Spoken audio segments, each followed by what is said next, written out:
Hai guys, Assalamualaikum warahmatullahi wabarakatuh. Selamat pagi, siang, sore, ataupun malam bagi siapapun yang sedang menyaksikan video kami. Kami dari tim 10 ujian akhir praktikum analisis runtun waktu 2 di sini akan menyampaikan atau memaparkan materi mengenai deteksi outlier. Adapun tim kami yaitu Niswatul Jannah dengan NIM 2107016002 dan saya sendiri Misbah Nur Aulia dengan NIM 2107016006. Nah, pada kesempatan kali ini ada kerangka pembahasan yang akan membahas mengenai analisis runtun waktu, ramalan, outlier, dan contoh kasus. Untuk materi dan penjelasan lebih lengkapnya mengenai analisis runtun waktu, peramalan, dan outlier akan disampaikan oleh rekan saya Niswatul Jannah. Analisis runtun waktu merupakan salah satu prosedur statistika yang diterapkan untuk meramalkan struktur probabilitas keadaan yang akan datang dalam rangka pengambilan keputusan. Pemodelan runtun waktu seringkali dikaitkan dengan proses peramalan atau forecasting, suatu nilai karakteristik tertentu pada periode yang mendatang. Peramalan sendiri adalah menduga atau memperkirakan suatu keadaan di masa yang akan datang berdasarkan dengan keadaan masa lalu dan sekarang yang diperlukan untuk menetapkan kapan suatu peristiwa akan terjadi, sehingga tindakan yang tepat dapat dilakukan.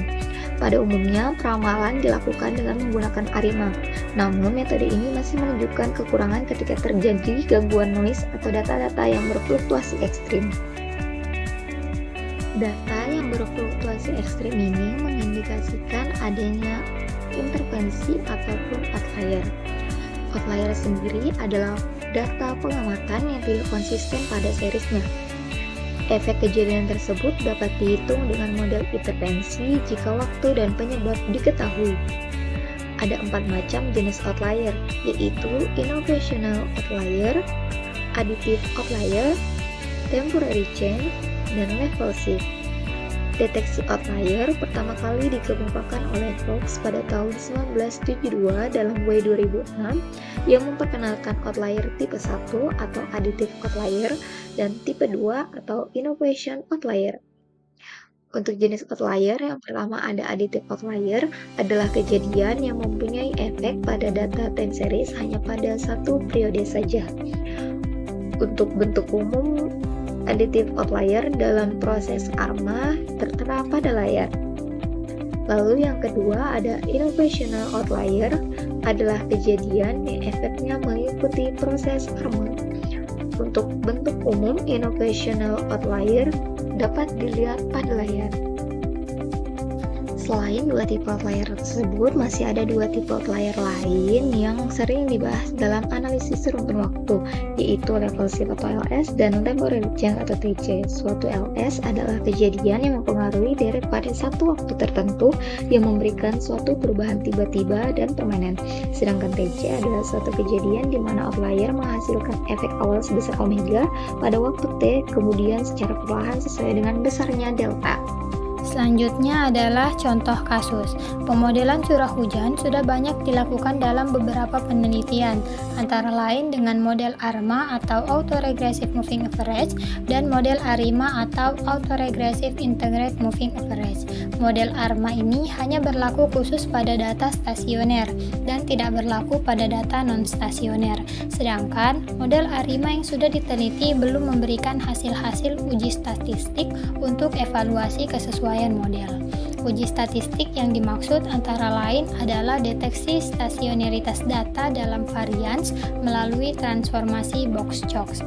Dalam penelitian ini akan dilakukan pemodelan ARIMA yang dilanjutkan dengan identifikasi outlier pada data curah hujan di Surabaya, di mana kasus ini diambil dari sebuah jurnal dengan judul Pemodelan ARIMA dan Deteksi Outlier Data Curah Hujan sebagai Evaluasi Sistem Radio Gelombang Milimeter yang ditulis oleh Maulidianto dan kawan-kawan tahun 2009.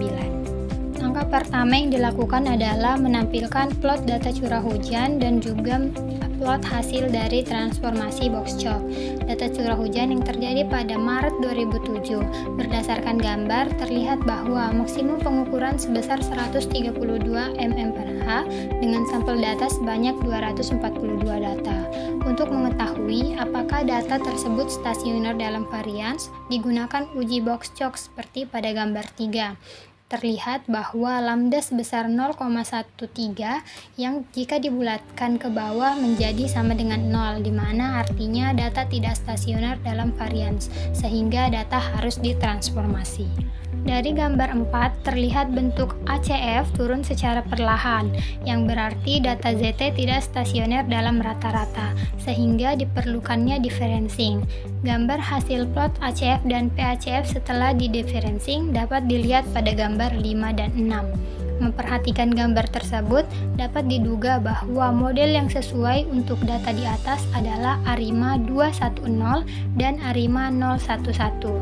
Jika digunakan ARIMA 210, maka diperoleh MSE sebesar 0,3072, sedangkan ARIMA 011 diperoleh MSE sebesar 0,3090, sehingga diputuskan untuk menggunakan model ARIMA 210 yang mana nilai MSE-nya adalah yang terkecil.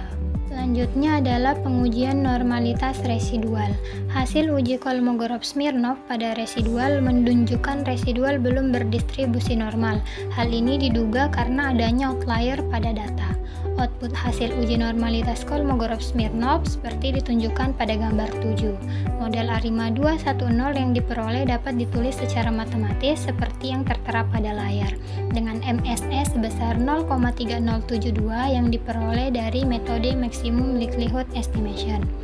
Untuk mendeteksi adanya outlier pada data, digunakan plot residual pada model ARIMA 210, seperti yang terlihat pada gambar 8. Dari gambar 8 terlihat outlier terjadi pada T sama dengan 237 dan 238, sehingga seperti yang tertera pada layar, dengan menggunakan metode least square dan implementation perintah regresi di Minitab, didapatkan nilai YT seperti yang tertera pada layar dengan MSE sebesar 0,309, dengan ditambahkannya deteksi outlier pada model ARIMA yang menjadi YT sama dengan seperti yang dapat dilihat pada layar. Dari gambar tersebut terlihat adanya perbaikan dalam hal nilai MSE sebagai hasil adanya deteksi outlier yang ditambahkan pada model ARIMA 210.